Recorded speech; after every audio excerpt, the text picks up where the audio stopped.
시험 보느라 고생 많았고요. 우리 지난번에 이었던 말씀을 이어서 한번 살펴보려고 해요. 우리 마태복음 1장에서 우리가 알아야 될 것 딱 하나. 우리의 실수와 허물에도 불구하고 하나님은 어떤 분이다? 완벽한 분이다. 우리가 믿을 만한 충분한 분이시다 라고 하는 첫 번째 챕터의 이야기였어요. 그 두 번째 챕터의 이야기는 뭐였죠? 세상에 아무리 큰 힘이 있어도 말씀대로 이루어지는 걸 막을 수 없다. 그래서 세상을 이기는 힘은 뭐다? 말씀이다. 기억나시죠?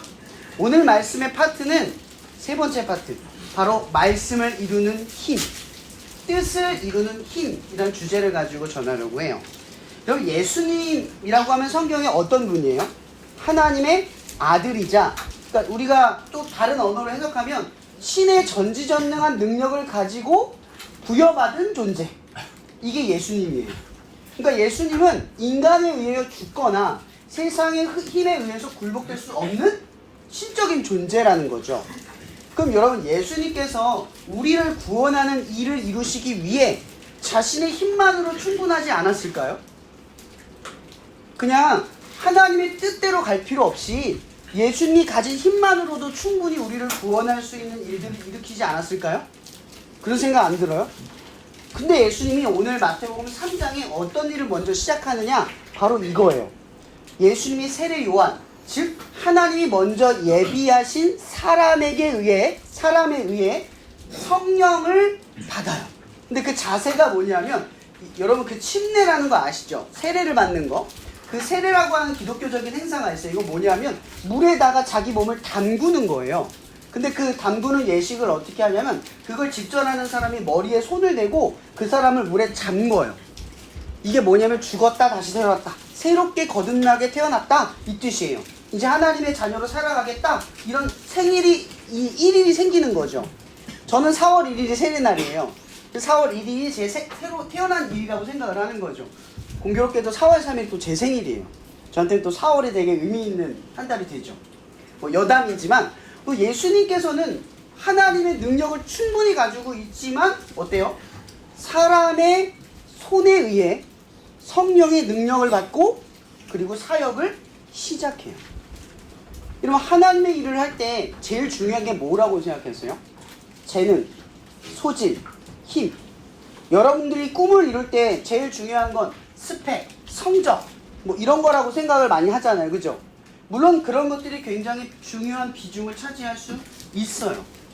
근데 우리가 이걸 좀 더 폭넓게 바라본다면, 제가 예전에 이런 말을 한 적이 있어요. 여러분들이 지금 이곳에 있는 거, 대한민국에 태어난 거, 이런 부모님을 만난 거, 이런 가정에서 태어난 거, 이런 환경에서 살아가는 거 노력해서 얻으신 분 있어요? 없죠? 우리의 기반은 대부분 뭐에 연결돼 있어요? 우리가 이해할 수 없는 영역에 연결돼 있어. 내 선택과 노력과 의지에 여기 있는 게 아니라 우리도 모르게 여기에 있는 거예요. 누군가는 북한에 태어나기도 하고요, 누군가는 저기 소말리아에 태어나기도 해. 우리가 여기 태어난 건 운일까요? 세상 사람들이 이걸 운이라고 하기도 해요. 근데 그건 운이 아니에요. 흑수저, 다이아몬드 수저, 금수저, 이렇게 태어난 게 다 운일까요? 아니에요. 하나님의 나라의 논리에 의하면 이건 세상의 불균형이에요. 근데 이런 불균형 속에서도 이렇게 태어난 불평등을 통해 하나님이 원하는 말씀의 기준이 있어. 뭐예요? 높은 곳에서 낮은 곳에서 흐르고, 낮은 곳은 높은 곳에서 채워져요. 이게 뭐예요? 가난한 사람은 더 있는 사람에게 도움을 얻고, 도움이 더 있는 사람은 더 없는 사람에게 도움을 주는 것. 이게 뭐예요? 하나님의 나라라는 거죠. 말씀의 기준이라는 거예요.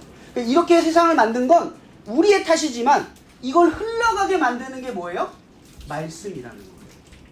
오늘 예수님께서는요, 능력과 힘이 있었지만 사람의 손에 의해, 여러분, 예수님이 인간을 지었단 말이에요. 세상을 지으신 분이란 말이에요. 근데 피조물이 이 창조주 머리 위에 손을 대고 성령을 부어요. 근데 이게 누구의 뜻이래요? 하나님의 뜻이야. 세례 요한을 예비하는 것이 하나님의 뜻이야. 왜냐하면 예수님이 가진 힘은 우리를 위해서 쓰기 위해 존재하는 거니까. 그걸 막 파워를 가지고 굴복시켜서 뭘 하려고 하는 게 아니라 자신의 힘을 억누르면서 오로지 하나만 바라보는 거예요. 그게 뭐예요? 하나님의 뜻을 바라본다는 거죠. 하나님의 뜻을 바라보기 위해서 자기의 힘을 쓰지 않는 것.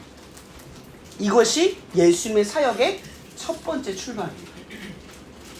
이런 성경에 의하면 10계명의 네 번째 계명이 안식일을 지키라 라고 되어 있어요. 첫 번째는 주 너의 하나님 외에 다른 신을 섬기지 마라 이렇게 시작을 해요. 여기서 하나 둘 셋 네 번째가 하나님을 위한 계명인데 네 번째가 시간이야. 우리의 행동이야. 이런 이 쉰다라고 하는 거, 쉰다라고 하는 거. 여러분 학교에서 쉬는 거 누가 결정해요? 수업 50분 하고 10분 쉰다. 이거 누가 결정해? 학교에서 결정하는 거죠. 그죠? 그럼 여러분 일하러 가는 곳에 간다 칩시다. 공장마다 쉬는 시간이 다르고 뭐 회사마다 쉬는 시간이 다르다고 칩시다. 그거 누가 정해요? 회사에서 정하는 거예요. 맞죠? 그걸 통제하고 이끄는 사람이 쉬는 날을 다스리는 거예요. 그러니까 이 안식일에 쉰다라는 게 무슨 의미겠어요? 세상을 만드신 분이 우리의 기준이다. 우리가 쉬는 것은 하나님의 말씀의 기준 아래서 쉰다. 이 뜻이에요. 그래 안식일을 지킨다. 그러니까 주일을 지킨다. 이런 뜻은 뭐예요? 내가 가고 서는 것을 누구의 기준을 따라 한다? 하나님을 따라 한다. 이 뜻이에요. 이게 중요한 기준인 거예요. 여러분은 쉴 때 어떻게 쉬어요? 공부하다가 쉬면. 도서관 가서 공부하잖아요. 어떻게 쉬어요? 친구 오면 쉬고. 그죠? 배고프면 쉬고. 하다가 힘들면 쉬어요. 여러분 스스로도 알걸요? 그렇게 쉬다가 공부가 돼요, 안 돼요? 다 알아요. 실패하는 건 다 알아. 근데 그 욕망을 못 버티는 것 뿐이야. 근데 우리는 뭐를 알아? 이렇게 하면 안 된다는 걸 알아. 왜죠? 그게 진리니까요. 기준이 사라지면 실력이 나타나지 않는 것처럼 하나님의 말씀을 따라 사는 것도 기준이 사라지면 말씀의 능력이 사라지는 거예요. 예수님께서는 아까 얘기했죠? 능력이 있다고 하셨어요. 그죠? 능력으로 사역하신 게 아니라 능력을 쓰시지 않는 것으로 사역을 하신 거예요. 힘이 있는데 힘을 쓰지 않아. 나를 비방하는 사람에게 저주를 걸지 않고 나를 배반하는 자에게, 나를 모욕하는 자에게 저주하지 않아요. 그들을 멸망하도록 만들지 않아요. 계속 사랑하고 포용하고 이해하고 그리고 그들을 위해서 하나님의 뜻을 관철시켜 나가요. 그래서 예수님은 지는 것으로 뭐를 해요? 이기는 싸움을 하기 시작을 하는 거예요. 여러분 제가 왜 이런 얘기를 하냐면 여러분들이 하나님을 위해서 살아가는 것이 뭐냐? 이게 되게 우리가 이제 배워야 될 지점인 거예요. 우리는 하나님을 위해 살아갈 수 있는 힘이 있어요, 없어요?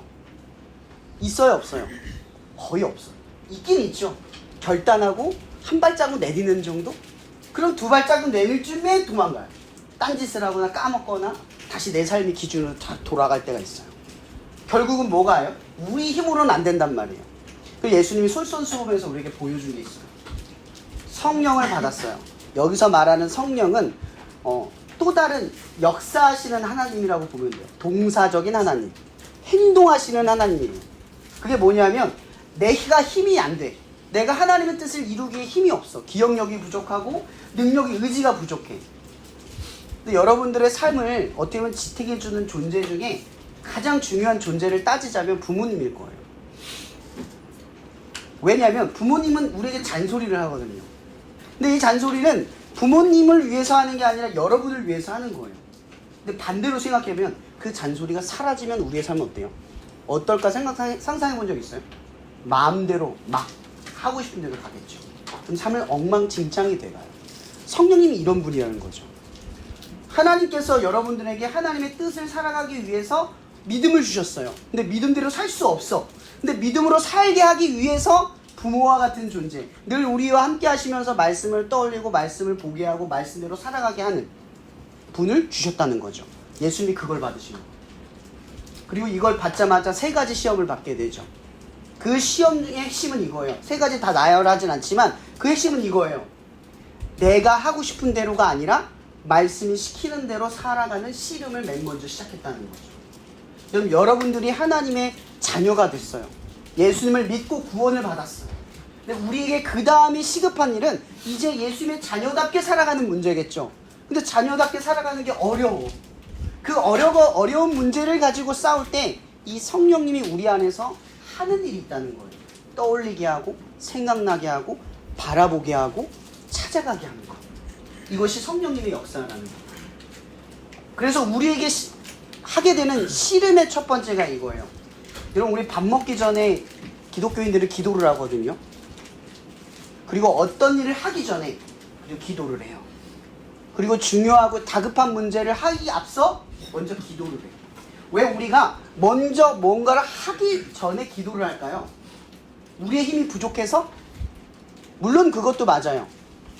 근데 더 우리가 이 일들 앞에서 하나님 앞에 기도하는 이유는요, 내 힘으로 되지 않음을 인정함으로써 하나님이 우리를 통해 이루실 수 있도록 맡겨드리는 행동이기 때문에. 여러분들이 하나님의 자녀로 살아가는 것은 되게 막연하고 모호하지만 우리에게 첫 번째 하나의 행동만 시작하면 돼요. 하나님, 내 힘으로 안 되지만 하나님이 도와주세요.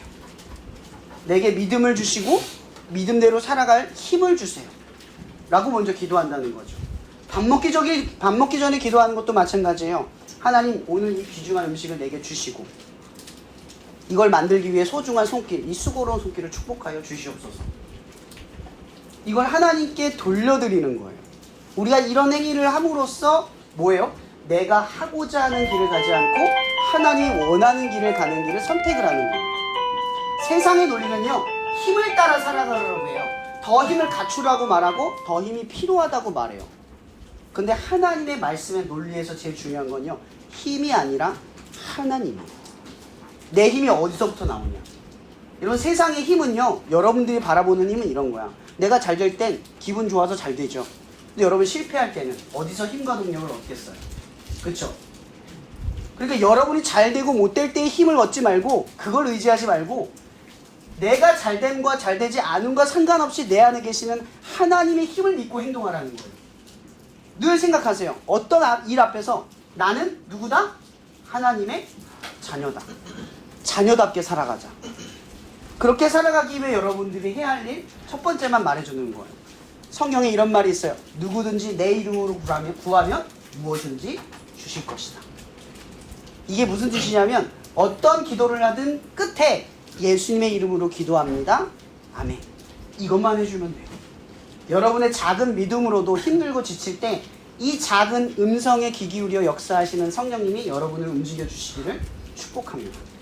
자, 그냥 기도하고 마칠 건데, 기도하고 마치기 전에 광고 잠깐만 해주세요. 간사님 빨리 나와서 해주세요.